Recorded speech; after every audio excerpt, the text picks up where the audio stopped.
Hi అందరికీ. ఈరోజు మనమైతే 4 రకాల రైస్ రెసిపీస్ ఏ విధంగా తయారు చేసుకోవాలో చూద్దాము. ఇవైతే చాలా సింపుల్ అన్నమాట. సో వీడియోలోకి అయితే వెళ్ళిపోదాం. ముందుగా స్టవ్ ఆన్ చేసుకొని ఒక ప్యాన్ పెట్టుకొని అందులో 2 టేబుల్ స్పూన్ ఆయిల్ని అయితే వేసుకోండి. ఆయిల్ కొంచెం హీట్ అయిపోయిన తర్వాత పోపు దినుసులను యాడ్ చేసుకోండి. అలాగే కట్ చేసిన వెల్లుల్లి, అదేవిధంగా కట్ చేసుకున్న అల్లంని కూడా వేసుకోండి. ఇప్పుడు ఇందులోనే 3-4 పచ్చిమిర్చీలను కూడా చిన్నగా కట్ చేసుకొని వేసుకోండి. 2 రెమ్మల కరివేపాకును కూడా వేసుకొని ఫ్రై చేసుకోండి. ఇవి కొంచెం ఫ్రై అయిపోయిన తర్వాత ఇందులో ఒక 1 టేబుల్ స్పూన్ పచ్చి బఠానీలు, అదేవిధంగా క్యారెట్ తురుము వేసుకొని కలుపుకోండి. క్యారెట్ తురుము అనేది మీకు కొంచెం రైస్ ఎక్కువ తీసుకుంటే ఎక్కువగా యాడ్ చేసుకోండి, తక్కువ అయితే కొంచెం తక్కువ యాడ్ చేసుకోండి. మీ రైస్ క్వాంటిటీని బట్టి యాడ్ చేసుకోండి. సో ఈ క్యారెట్ తురుము అనేటువంటి లో ఫ్లేమ్లో పెట్టుకొని పచ్చి వాసన పోయే వరకు కొంచెం వేయించుకోవాలి. సో ఇప్పుడు ఇందులోనే పసుపు, అదేవిధంగా రుచికి తగినంత సాల్ట్ని కూడా యాడ్ చేసి మరొకసారి కలుపుకోండి. మీరు కావాలంటే కారంని కూడా యాడ్ చేసుకోండి, నేనైతే యాడ్ చేయట్లేదు. సో ఇది కొంచెం ఫ్రై అయిపోయిన తర్వాత ఇందులో ఉడికించి పక్కన పెట్టుకున్న ఒక 100 గ్రామ్స్ రైస్ని అయితే యాడ్ చేస్తున్నాను. యాడ్ చేసుకొని మంచిగా మొత్తం కలిసేలాగా కలుపుకోవాలి.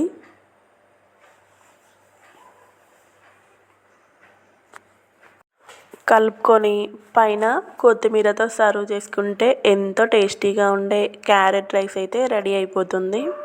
ఇదైతే చాలా చాలా సింపుల్ అన్నమాట. సో ఇప్పుడు మనమైతే లెమన్ రైస్ ఏ విధంగా తయారు చేసుకోవాలో చూద్దాము. ఇది కూడా చాలా సింపుల్ రెసిపీ.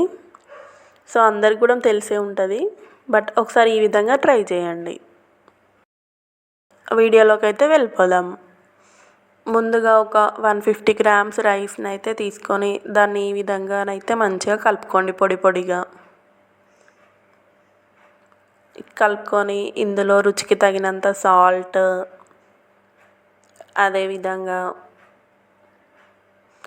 1 టేబుల్ స్పూన్ ధనియాల పౌడర్,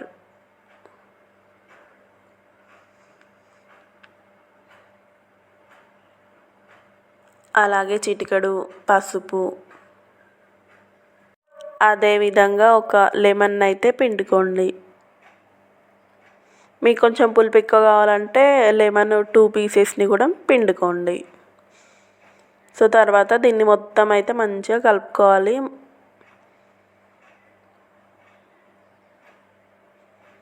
అంతా కలిసేలాగా మంచిగా కలుపుకొని ఈ విధంగా కలుపుకొని పక్కన పెట్టుకోండి.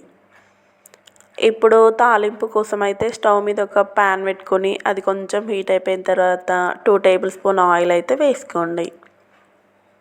వేసుకొని అందులోనే 1 టేబుల్ స్పూన్ మెంతులు, 1 టేబుల్ స్పూన్ జీలకర్ర, 1 టేబుల్ స్పూన్ ఆవాలు యాడ్ చేసుకోండి. అదేవిధంగా 1 టేబుల్ స్పూన్ శనగపప్పును కూడా యాడ్ చేసుకోండి. 1 టేబుల్ స్పూన్ మినప్పప్పు యాడ్ చేసుకొని మంచిగా కలుపుకోండి. మీకు కావాలంటే పల్లీలను కూడా యాడ్ చేసుకోవచ్చు. ఇందులోనే 4-5 పచ్చిమిర్చీలు, ఒక పెద్ద సైజు ఆనియన్ను కూడా కట్ చేసుకొని వేసుకొని కలుపుకోండి.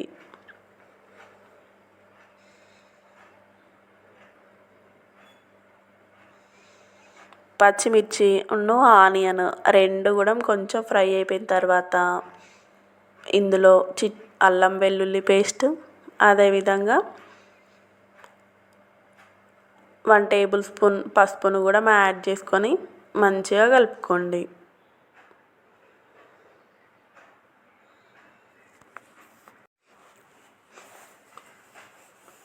ఆనియన్, అదేవిధంగా పచ్చిమిర్చి మంచిగా ఫ్రై అయిపోయిన తర్వాత ఇందాక మనము పక్కన పెట్టుకున్న రైస్ని అయితే ఇందులో యాడ్ చేయాలి.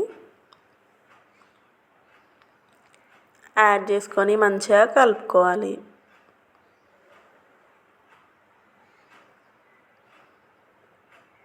మొత్తం అంతా కలిసేలాగా కలుపుకోవాలి. ఇందులో నేనైతే ధనియాల పౌడర్ ముందే యాడ్ చేశాను కదా, మళ్ళీ యాడ్ చేయాల్సిన అవసరం అయితే లేదు. పైన కొత్తిమీరతో సర్వ్ చేసుకుంటే ఎంతో టేస్టీగా ఉండే లెమన్ రైస్ అయితే మనకు రెడీ అయిపోయింది.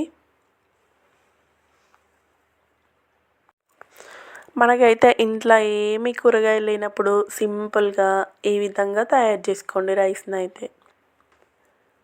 ముందుగా ప్యాన్ పెట్టుకొని అందులో 2 టేబుల్ స్పూన్ ఆయిల్ వేసుకొని 1 టేబుల్ స్పూన్ మెంతులు, 1 టేబుల్ స్పూన్ జీలకర్ర, 1 టేబుల్ స్పూన్ ఆవాలు యాడ్ చేసుకోండి.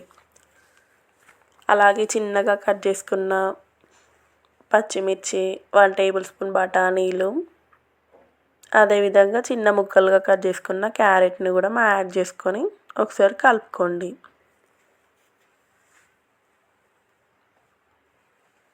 క్యారెట్ కొంచెం పచ్చివాసన పోయేదాకా ఫ్రై చేసుకుంటే సరిపోతుంది.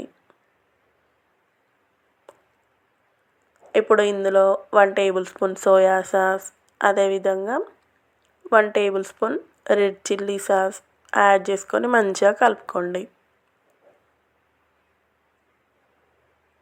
కలుపుకొని ఇందులో ఒక 100 గ్రామ్స్ రైస్, ఉడికించి పెట్టుకున్న రైస్ని అయితే యాడ్ చేసుకొని మొత్తం కలుపుకోండి మంచిగా.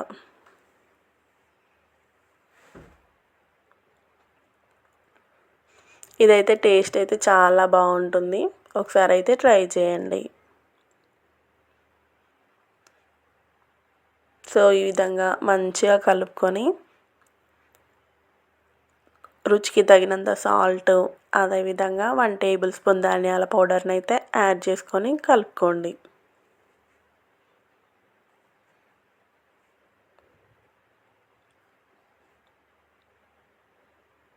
అలాగే పైన కొత్తిమీరతో గార్నిష్ చేసుకుంటే ఎంతో టేస్టీగా ఉండే రైస్ అయితే మనకైతే రెడీ అయిపోయింది.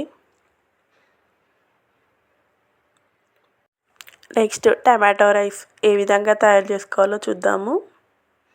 ఇదైతే చాలా సింపుల్. ముందుగా స్టవ్ ఆన్ చేసుకొని ఒక ప్యాన్ పెట్టుకొని అందులో 1 టేబుల్ స్పూన్ ఆయిల్ని అయితే వేసుకోండి. ఇందులోనే 2 బిర్యానీ ఆకులు, అదేవిధంగా 4-5 మిరియాలు, 3-4 లవంగాలు, అదేవిధంగా కట్ చేసుకున్న అల్లం ముక్కలు, కట్ చేసుకున్న వెల్లుల్లి ముక్కలు, అలాగే 2 రెమ్మల కొత్తిమీరను కూడా యాడ్ చేసుకొని మంచిగా కలుపుకోండి. ఒక దాల్చిన చెక్కను కూడా యాడ్ చేసుకోండి. ఇప్పుడు ఇందులో చిన్నగా కట్ చేసి పెట్టుకున్న ఒక 2 టమాటోలను అయితే యాడ్ చేస్తున్నాను. వీలైనంత చిన్నగా కట్ చేసుకోండి. మీరు కావాలనుకుంటే వీటిని మిక్సీ కూడా పట్టుకొని యాడ్ చేసుకోవచ్చు. సో మంచిగా కలుపుకొని రుచికి తగినంత సాల్ట్ని అయితే యాడ్ చేసుకొని కలుపుకోండి. సో ఒక 1 మినిట్ అయితే దీనిపైన మూత పెట్టుకుంటే మనకు చాలా మంచిగా ఉడికిపోతుంది. ఈ విధంగా మనకైతే మంచిగా ఉడికిందన్నమాట. టమాటోలను అయితే ఇలా గరిటెతోనైతే ఇలా ప్రెస్ చేసుకోండి. అప్పుడే మనకు మంచిగా మెత్తగా పేస్ట్ లాగా అయిపోతుంది. ఇందులో కారంని కూడా యాడ్ చేసుకోండి కావాలనుకుంటే. అదేవిధంగా ఉడికించి పక్కన పెట్టుకున్న ఒక 150 గ్రామ్స్ రైస్ని అయితే యాడ్ చేసుకొని మంచిగా కలుపుకోండి.